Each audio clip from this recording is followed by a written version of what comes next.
할렐루야, 웨스트민스터 대요리 문답 157문입니다. 질문은 하나님의 말씀을 어떻게 읽어야 하는가 이고요. 답변은 성경은 높이 받들고 경외하는 마음으로 읽어야 합니다.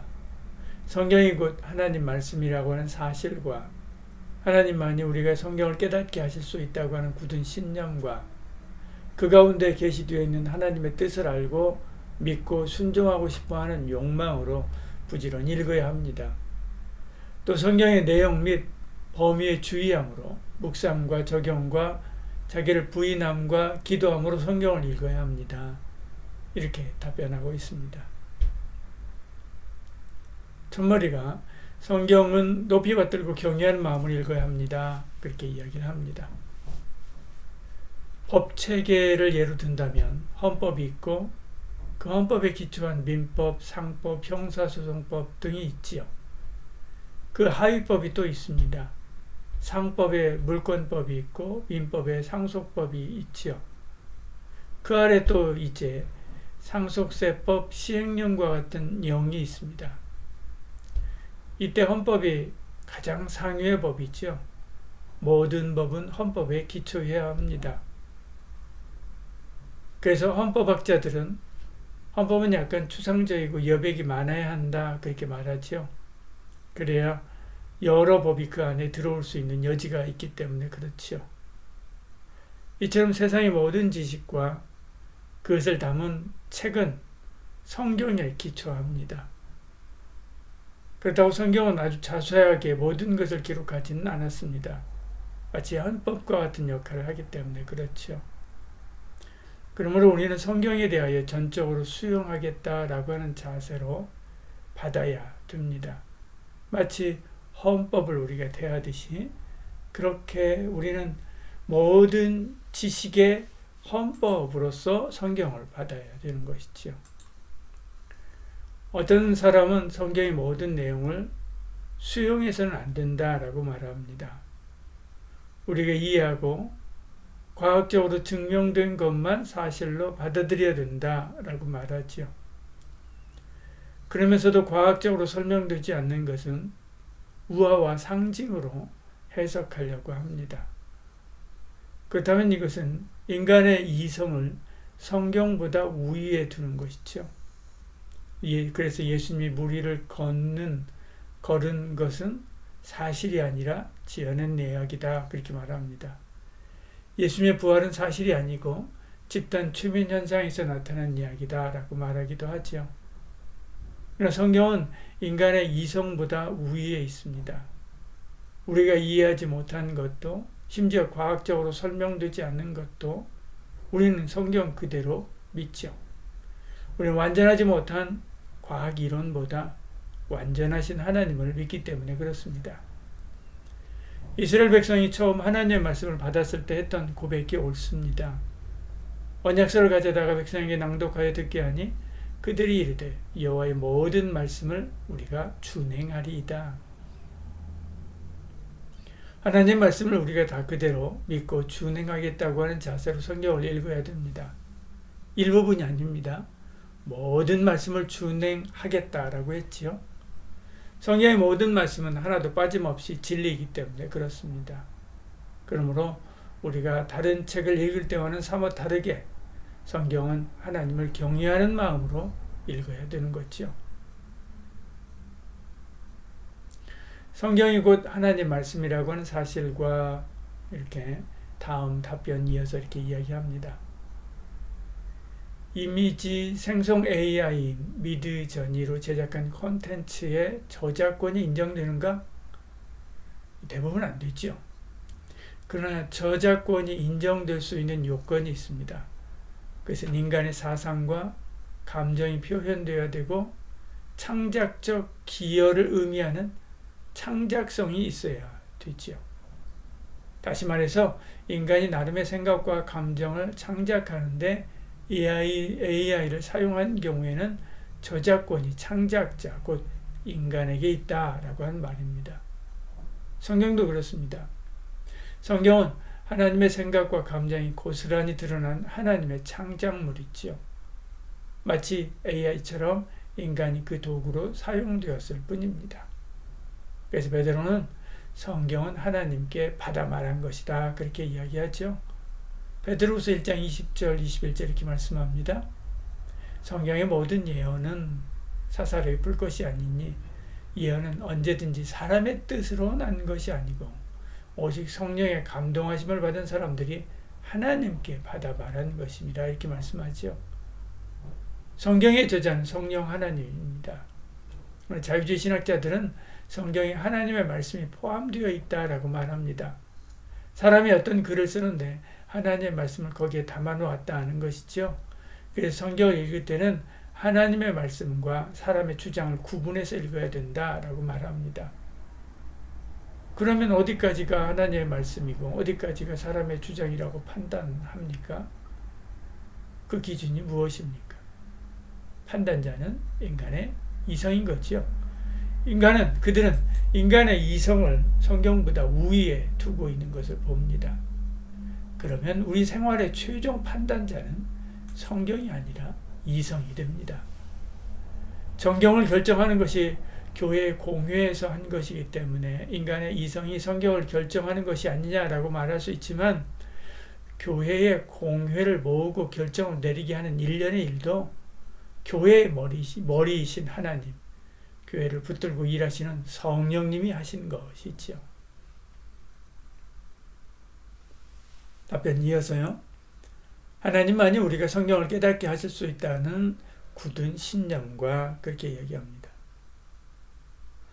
하나님은 사람을 지으실 때 거룩한 지식과 분별력을 가진 선한 존재로 창조했습니다. 하지만 타락한 이후로 모든 것이 변했지요. 하나님의 형상을 잃어버려서 밝고 거룩한 지식은 사라지고 어둠과 죄로 충만하게 되었습니다. 그 미련한 마음이 어두워졌지요. 진리보다 거짓을 더 사랑하게 되었습니다. 세상을 바라보지 못하고 삐뚤어진 편견을 가지고 보게 되었습니다. 하물며 하나님께 대해서는 전혀 깜깜이가 되었지요. 이것이 우리의 현주소입니다. 그래서 하나님의 은혜 없이 성경을 바르게 이해할 수 없습니다. 근데 빛으로 오신 주님이 우리의 마음을 밝혀주셨습니다. 성령님께서 그 빛을 비춰주실 때만 성경을 제대로 이해할 수 있지요. 그것을 성령의 조명이다라고 이야기합니다. 성경을 읽을 때 성령님이 진리로 우리의 마음을 비춰주지 않으면 한 줄도 제대로 바로 읽지 못하는 것이지요. 답변이 이어서요. 그 가운데 계시되어 있는 하나님의 뜻을 알고 믿고 순종하고 싶어하는 욕망으로 그렇게 이야기합니다. 우리가 성경을 읽은 동기가 무엇인가? 어떤 목적을 가지고 성경을 읽어야 되는가?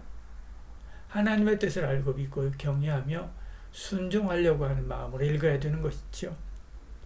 신명기 17장 19절에 이렇게 말씀합니다. 평생에 자기 옆에 두어 읽고 그의 하나님 여호와 경외하기를 배우며 이 율법의 모든 말과 이 규례를 지켜 행할 것이라 그렇게 말씀하죠. 그런데도 그러지 않고 어떤 사람은 교양을 쌓기 위해 성경을 대하고 있습니다. 어떤 사람은 호기심으로 읽죠.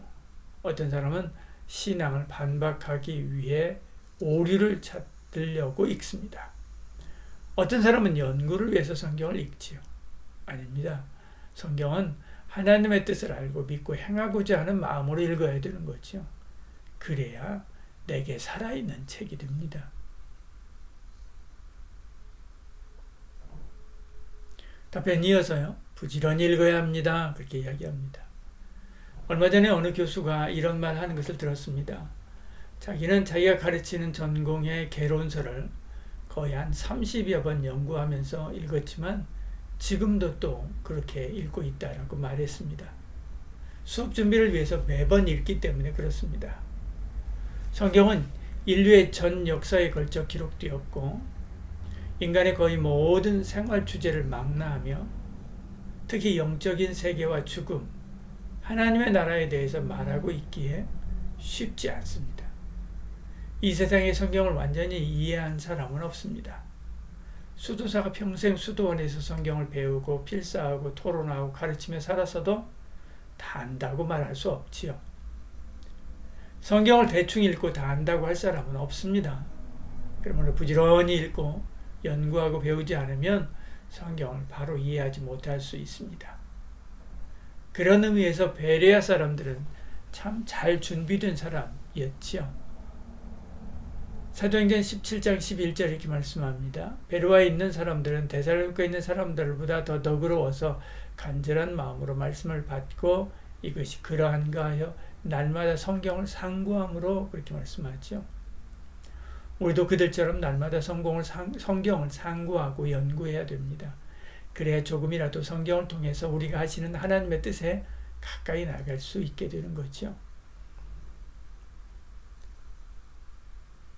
답변이 이어서요. 또 성경의 내용 및 범위에 주의함으로 그렇게 이야기합니다. 고향으로 내려가던 에티오피아 내시는 성경을 읽었지만 이해하지 못해 답답했습니다. 당시 그는 고난받는 종에 대한 이사야의 예언을 읽고 있었죠. 그는 전후 맥락을 몰랐기 때문에 제대로 이해하지 못했습니다. 이에 성령님이 붙들고 함께하던 빌립에 의해서 그분이 예수님이다 라고 하는 것을 알고 믿고 세례받게 되지요. 이처럼 우리가 성경을 읽을 때 본문의 배경과 전후 문맥을 알고 읽어야 합니다. 식당에 가면 많이 있는 성구 중에 하나가 욥기에 나오는 말씀입니다. 내 시작은 미약하였으나 내 나중은 심히 창대하리라. 욥기 8장 7절이죠. 이 말씀은 처음 기업을 시작하는 사람의 마음에 꼭 와닿는 복된 선고입니다. 그러나 이 말씀은 수앗 사람 빌닷이 욥을 정죄하기 위해서 한 말입니다. 더구나 바로 그 앞 5절에 전능하신 이에게 간구하고 6절에 청결하고 정직하면 그렇게 된다라고 하는 조건이 붙어 있지요. 이 말씀만 따로 떼어보면 보석같이 좋은 성구지만 전후로 살피면 여러 가지 생각해야 할 점이 많습니다. 이렇게 내용과 범위에 주의하여 읽으려면 오랫동안 자세하게 읽되 성경 전체의 내용을 숙지하고 있어야 합니다. 그러려면 부지런히 매일 읽어야 되지요. 답변 이어서요. 묵상과 적용과 자기를 부인함과 기도함으로 성경을 읽어야 합니다. 그렇게 이야기합니다. 성경을 묵상해야 되죠. 묵상은 성경을 대충 읽는 것이 아니라 오랫동안 숙고하며 읽는 것입니다. 성경은 돈 얼마 내고 선반 위에 있는 물건을 집어가듯 진리를 구하는 마켓이 아닙니다. 여러 복잡한 절차를 따라 신분을 확인하고 보물을 내어주는 은행 금고와 같이요. 더 깊은 묵상은 더 깊은 진리의 자리로 우리를 인도합니다. 또한 성경을 삶에 적용해야 됩니다. 성경은 실용서입니다. 성경은 추상적인 철학서가 아닙니다. 재미로 보는 소설도 아닙니다. 성경은 하나님이 그 자녀의 길을 인도하는 인도서이지요. 그 영혼을 살찌우는 양식입니다. 그래서 읽지 않으면 손해가 있습니다. 읽고 삶에 적용하고 순종하면 복이 있지요. 하나님이 이스라엘을 심판합니다. 다양한 이유가 있지만 근본적인 것은 말씀을 삶에 적용하지 않기 때문에 그런 거죠. 오늘 내게 주신 성경은 오늘 나의 삶에 적용되어야 되는 말씀입니다. 일용할 양식이지요. 내 생각과 이성을 내려놓고 읽어야 됩니다. 자기를 부인하고 읽어야 되는 거지요. 우리의 한계를 인정해야 됩니다. 잠언 3장 5절 이렇게 말씀합니다. 너는 마음을 다하여 여호와를 신뢰하고 내 명철을 의지하지 말라. 나의 지식과 이성으로는 하나님의 뜻을 다할 수 없습니다. 삼일체 교리를 이해할 수 없죠. 그렇다고 부정해서는 안 됩니다. 성경이 문제 있는 것이 아니라 우리의 이성이 부족하여 이해하지 못하는 것이지요. 성경은 나의 한계, 선입견, 편견을 내려놓고 읽으며 순종해야 됩니다.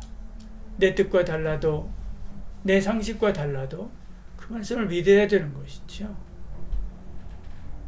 그리고 기도해야 됩니다. 성경은 하나님의 책입니다. 성령 하나님의 도움 없이 이해할 수 없지요. 그러니까 읽기 전에 성령님의 도움을 구하는 것은 당연하지요.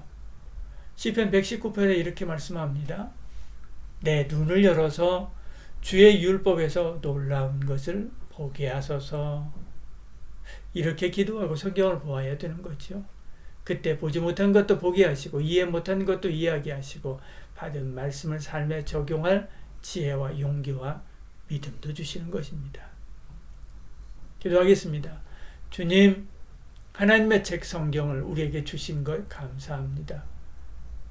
부지런히 읽고 상고하며 순종함으로 성경 안에 놀라운 세계를 이해하며 그 복되고 아름다운 것을 내 삶에 적용하여 하나님의 뜻이 오늘 나의 삶에도 이루어지게 하여 주시옵소서. 예수님 이름으로 기도드리옵나이다. 아멘.